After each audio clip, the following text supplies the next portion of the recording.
목마른 내 영혼 주가 이미 허락한 그 귀한 영생수 주여 갈망합니다.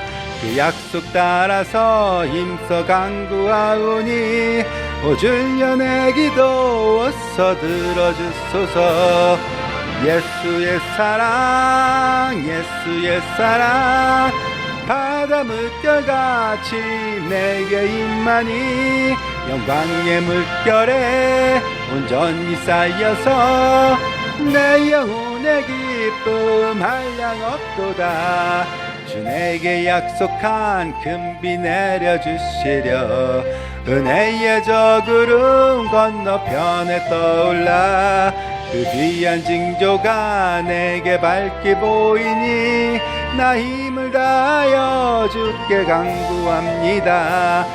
예수의 사랑 예수의 사랑 바다 물결같이 내게 임하니 영광의 물결에 온전히 쌓여서 내 영혼의 기쁨 한량 없도다. 은혜의 소낙비 지금 흡족히 내려 구원의 큰 강물 흘러 차고 넘쳐서 내 추한 모든 죄 모두 씻어버리니 나 지금 은혜를 충만하게 받았네. 예수의 사랑 예수의 사랑 바다 물결같이 내게 임하니 영광의 물결에 온전히 쌓여서 내 영혼의 기쁨 한량 없도다. 그 차고 넘치는 주의 은혜의 물결 힘차게 밀려와 내게 만족합니다. 오 할렐루야로 주를 찬송하오니 내 맘의 기쁨이 항상 충만함이라. 예수의 사랑 예수의 사랑 바다 물결같이 내게 임하니 영광의 물결에 온전히 쌓여서 내 영혼의 기쁨 한량 없도다. 오늘 말씀은 마태복음 2장 1절에서 11절인데 1절, 2절 그리고 9절 이후의 것만 읽겠습니다. 먼저 마태복음 2장 1절에서 2절까지만 같이 읽겠습니다. 헤롯 왕 때에 예수께서 유대 베들레헴에서 나심에 동방으로부터 박사들이 예루살렘에 이르러 말하되 유대인의 왕으로 나신 이가 어디 계시냐? 우리가 동방에서 그의 별을 보고 그에게 경배하러 왔노라 하니. 9절, 10절, 11절 같이 읽습니다. 박사들이 왕의 말을 듣고 갈새 동방에서 보던 그 별이 문득 앞서 인도하여 가다가 악이 있는 곳에 곧 위에 머물러 서 있는지라. 그들이 별을 보고 매우 크게 기뻐하더라. 집에 들어가 아기와 그의 어머니 마리아가 함께 있는 것을 보고 엎드려 아기께 경배하고 보배합을 열어 황금과 유향과 몰약을 예물로 드리니라. 아멘. 하나님의 말씀입니다. 오늘 설교의 제목은 최고의 선물입니다. 최고의 선물. 여러분은 이때까지 살면서 받은 선물 중에 가장 기쁘고 좋았던 그 선물이 어떤 선물이었어요? 많이 있겠지만, 그러면 여러분이 다른 사람에게 준 선물 중에 이 선물은 정말 잘했어, 주고 나니 정말 기뻤어, 그런 게 어떤 선물이었어요? 성경? 네, 성경을 주고 나니까 기뻤어요? 네, 그렇습니다. 좋습니다. 여러 선물 주고받은 그런 기억들이 있을 텐데, 아무튼 크리스마스라 크리스마스 선물 받으셨어요? 주셨어요? 우리는 생일이 되면 그 생일 임자, 그죠? 그 생일에 태어난 사람에게 선물을 주로 주죠, 그죠? 네. 그런데 예수님 생일에는 사람들끼리 선물을 주고받아요, 그죠? 네. 믿지 않는 사람들조차도 막상 예수님에게는 아무 선물도, 아무 예물도, 예배도, 찬송도, 감사도 이런 거 아무것도 안 하면서 사람들에게는 주고받고 그렇게 하는 거예요. 여러분은 어떤 거 예수님께 선물로 드리셨어요?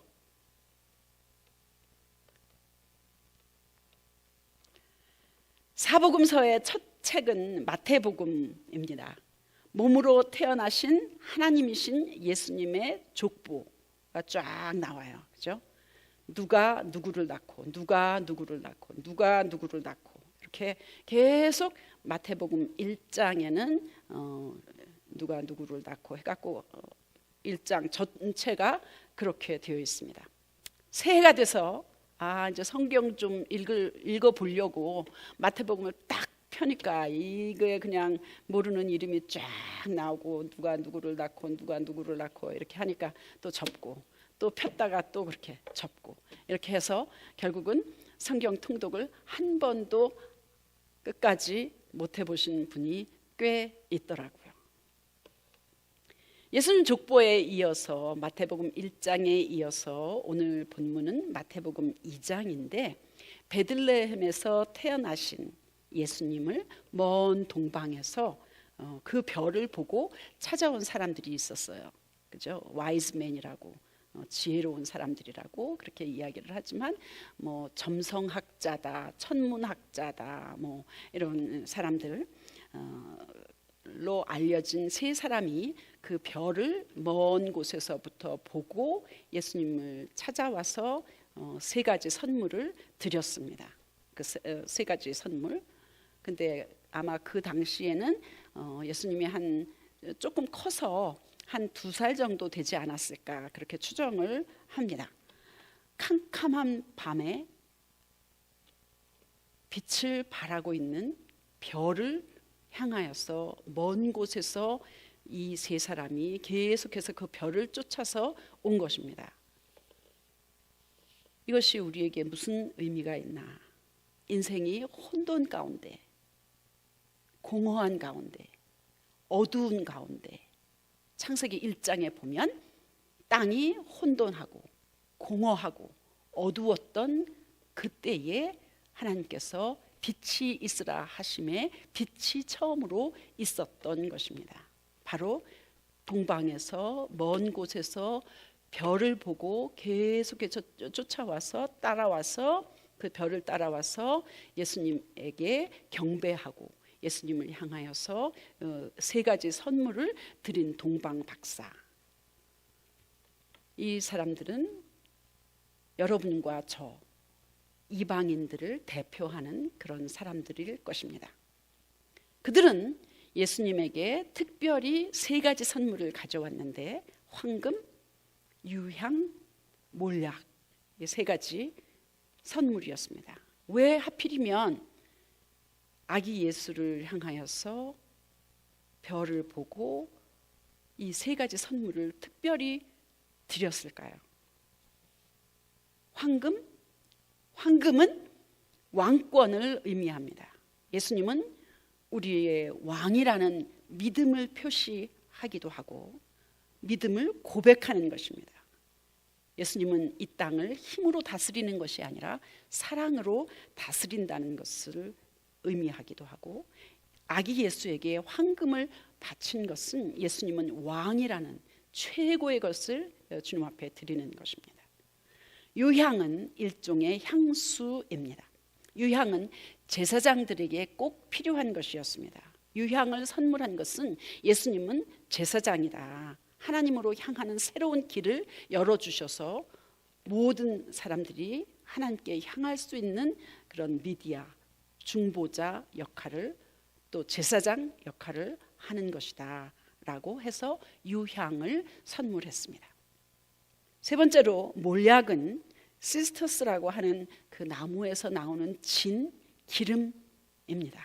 이스라엘 사람들은 제사장이나 왕, 그 다음에 선지자들이 사명을 받을 때 머리에서부터 와 기름을 뿌리잖아요. 그러니까 오늘날 대통령이라든가 아니면 목사 안수를 받을 때에 이렇게 안수를 하는 것이 바로 거기에서 나온 것입니다. 이때 쓰인 것이 몰약이었습니다. 물론 시신을 할 때에 부패하지 말라고 바르는 것이 또 몰약이기도 했습니다. 예수님이 이 땅에 오신 것은 우리를 위해서 죽으시기 위해서 십자가에서 죽기 위해서 오셨기 때문에 그 시신을 관리하기 위해서 몰약을 뿌렸는데 바로 동방 박사들이 예수님에게 이 세 가지 선물 드린 것은 그런 의미가 있었습니다. 동방 박사는 황금, 가장 세상에서 비싼 거잖아요. 귀한 거잖아요. 소중한 것이잖아요. 큰 값을 내고 살 수밖에 없는 황금을 특별히 동방 박사들이 예수님께 드린 이유는 무엇일까요? 부와 재물을 상징하는 황금처럼 내가 가장 귀하게 여기는 것, 세상에서 가장 귀하게 여기는 것, 비싸고 아주 소중한 것, 예수님이나 하나님이 세상에서 물질을 요구하시는 것이 아니라는 것입니다. 찌꺼기, 나머지, 나중에 거, 쓰고 남은 것, 이런 것을 주님 앞에 드리는 것이 아니라 세상에서 가장 귀히 여기는 것, 소중한 것, 그런 것을 주님 앞에 드린다는 것을 의미하고 있습니다. 유향을 드리는 것은 우리 삶에서 그리스도의 향기를 풍겨야 한다라는 뜻으로 해석할 수도 있습니다. 우리는 구원을 얻는 사람들에게나 멸망을 당하는 사람들에게나 하나님 앞에서 그리스도의 향기다, 이렇게 고린도 후서에서 말씀하고 있습니다. 몰약은 부패를 막아주는 방부제 역할을 하는 것입니다. 변치 않는 믿음, 세상 것들로 인해서 부패하지 않는 마음이 주님 앞에 드리는 최고의 선물인 것을 의미하고 있습니다. 이런 귀중한 것을 왜 동방 박사는 아기 예수님에게 선물을 했을까? 이 세 가지 의미가 우리에게 주는 그런 의미는 무엇일까? 왜냐하면 우리는 가장 최고의 선물, 죄 용서, 구원, 이 땅에서 사는 동안에 상황과 관계없는 평안을 하나님이 주셨기 때문에, 예수님 그 자체가 최고의 선물이기 때문에 그 선물을 우리가 받고 살고 있기 때문에 우리는 예수님께 가장 최고의 선물을 드려야 하는 것이 마땅한 것입니다. 로마서 8장 32절에 보니까 당신의 아들을 아끼지 않으시고 우리 모두를 위하여 내주신 분이 어찌 그 아들과 함께 모든 것을 우리에게 선물로 주시지 않겠느냐, 이렇게 말씀하고 있습니다. 구원뿐 아니라 모든 것을 우리에게 약속하셨습니다. 그렇기 때문에 우리는 그분에게 최고의 것을 선물로 드리는 것이 당연한 것입니다. 동방 박사들처럼 그 별, 그 빛, 그 구원자, 그 예수님을 바라보고 그분을 향해서 나아가고 힘들고 어렵지만 믿음을 지켜나가며 그분만을 따라가며 순종하는 것, 그것이 바로 최고의 것, 최상의 것, 최선의 것을 선물로 그분께 드리는 것입니다. 선물은 주는 사람의 마음, 사랑, 감사, 기억함을 표현하는 게 선물이기도 하지만 받는 사람도 기뻐야 되지 않겠습니까? 받는 사람이 원하는 선물로 드리는 것이 좋습니다. 저도 저의 작은 아들 며느리 손자들에게 카드랑 선물금을 보냈는데 큰 손주가 아예 나는 이게 필요해요, 저게 필요해요. 그래서 작은 손주는 현미경이 필요하다, 큰 손주는 컴퓨터 책상이 필요하다, 이렇게 해가지고 이렇게 줬는데, 근데 무엇보다도 선물 주고 받는 것도 중요하지만 며느리가 바리바리 싸서 보내온 편지, 손편지, 손카드, 물론 우리 식구들에게 각각 선물을 싸서 소포로 보내왔지만 무엇보다도 며느리가 쓴 손편지, 손주들이 어렵게 쓴 한글 편지, 그게 훨씬 더 기뻤습니다. 왜? 그 속에는 마음이 담겨 있기 때문입니다. 선물보다도 카드보다도 더 좋은 것은 자녀가 직접 오는 것이 더 기쁜 거 아닌가 생각합니다. 우리 권사님 그 따님네 가족들이 그냥 네 식구나 다 와가지고 열흘 동안 그냥 벅적벅적 하기도 하고, 또 우리 집사님도 따님이 먼 데서 와가지고 또 반가우실 텐데, 무엇보다도 자녀들이 직접 와서 얼굴과 얼굴을 마주보고 대화하고, 때로는 힘들기도 하지만 그것을 통해서 우리는 얼마나 좋은 그런 시간을 가지고 있는지요. 우리 하나님도 그러신 것 같아요. 기부금도 보내고 봉사활동에 참여하기도 하고 지역사회에서 무슨 일이 있으면 그렇게 돕고, 이런 일도 중요하지만 무엇보다도 몸을 들여서 감사하고 찬양으로 예배 드리는 것, 그걸 하나님이 가장 기뻐하시지 않나 생각합니다. 분명히 그렇습니다. 왜냐하면 인간을 지으신 목적 자체가 찬송을 받기 위해서였고 영광을 올리는 예배를 받기 위해서이기 때문입니다. 하나님이 우리를 지으신 그 목적은 우리를 통하여서 영광을 받기 위해서, 우리를 통하여서 찬송과 예배를 받기 위해서라는 것입니다. 이사야 43장 7절에 보니까 내가 내 영광을 위하여 창조한 자를 오게 하라. 그들을 내가 지었고 만들었느니라. 이 백성은 내가 나를 위하여 지었나니 나의 찬송을 부르게 하려 함이니라. 우리를 이 땅에 만드신 그 목적은, 창조주 하나님은 우리를 통하여서 예배를 받기 위해서고 찬송을 받기 위해서고, 우리가 하는 모든 일들을 통하여서 하나님께 영광을 돌리게 하기 위한 것입니다. 로마서 12장 1절에 보니까 바울이 간곡히 부탁하고 있습니다.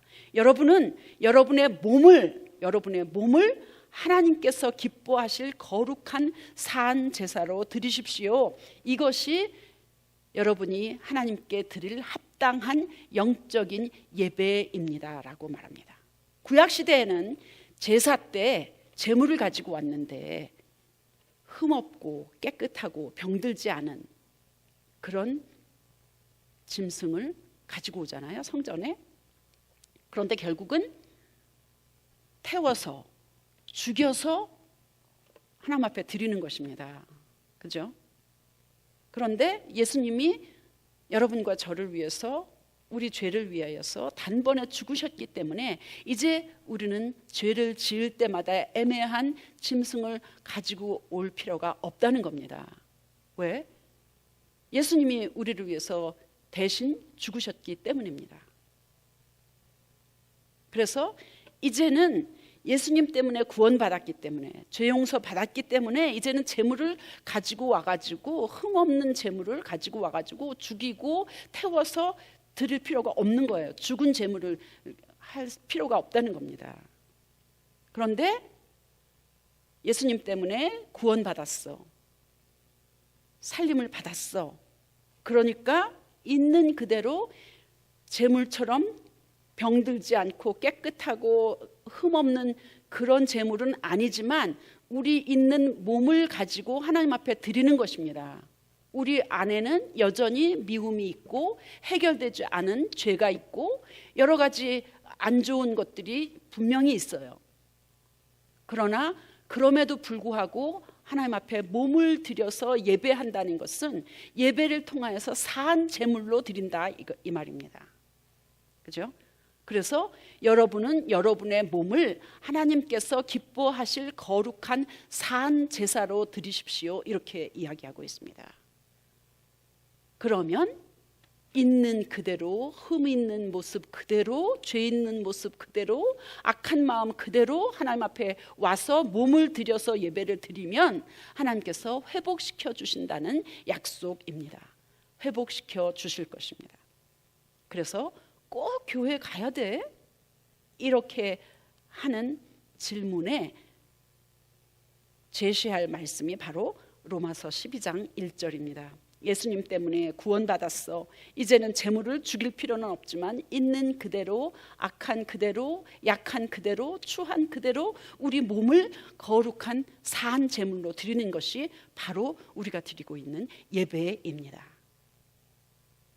우리 몸을 예배로 드리는 것이 하나님께 드릴 수 있는 가장 최고의 선물입니다.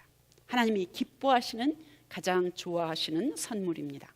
예수님 자체가 우리에게 가장 큰 선물인 것처럼 우리가 그분에게 드릴 가장 최고의, 최상의, 최선의 선물은 우리 몸 그대로, 우리 삶 그대로라는 것입니다. 사랑과 감사로, 전심으로, 진심으로, 초심으로 드리는 이 예배가 하나님께서 가장 기뻐하시는 예배입니다. 그러면 예배가 어떻게 삶으로 나타날까요? 어떻게 삶으로 예배를 통해서 삶으로 나타날 수 있을까요? 우리는 하나님 은혜에 감사해서 사람들에게 섬겨요. 사람들에게 뭔가를 베풀고 섬기고 그렇게 한다는 겁니다. 또 사람들에게 어떤 일이 감사하면 또 하나님 앞에 예물을 드리고 하나님께 감사드리고 하나님께 찬송을 드리고 그렇게 할 수 있습니다. 하나님의 자녀들은 하나님께 감사한 마음으로 사람들에게도 섬기고 선물도 주고 사람들에게 감사한데 하나님께 예물을 드리고, 그래서 하나님과 사람들과의 관계는 십자가처럼 항상 종선, 횡선으로 연결이 되어 있습니다. 오늘도 하나님 사랑이 감사해서 성도들을 섬기고 대접하는 여러분들에게 감사를 드립니다. 또 하나님께도 감사를 드립니다. 올 한 해 우리가 받은 은혜에 감사하면서 우리 몸을 주님께 드리는 예배로 우리는 드리고 있습니다. 새해를 맞는 우리 모두가 서로에게 선물이 되고 하나님에게 최고의 선물이 되기를 간절히 축원합니다. 우리가 받은 최고의 선물 예수님을 더 많은 사람들에게 나눌 수 있기를 간절히 축원합니다. 기도하겠습니다. 2025년을 보내면서 주님께 기도합니다. 2026년을 맞으면서 주님 앞에 다짐합니다. 주님께서 우리를 위해서 예비하신 그 모든 복을 누리고 나누면서 살 수 있기를 간절히 소원합니다.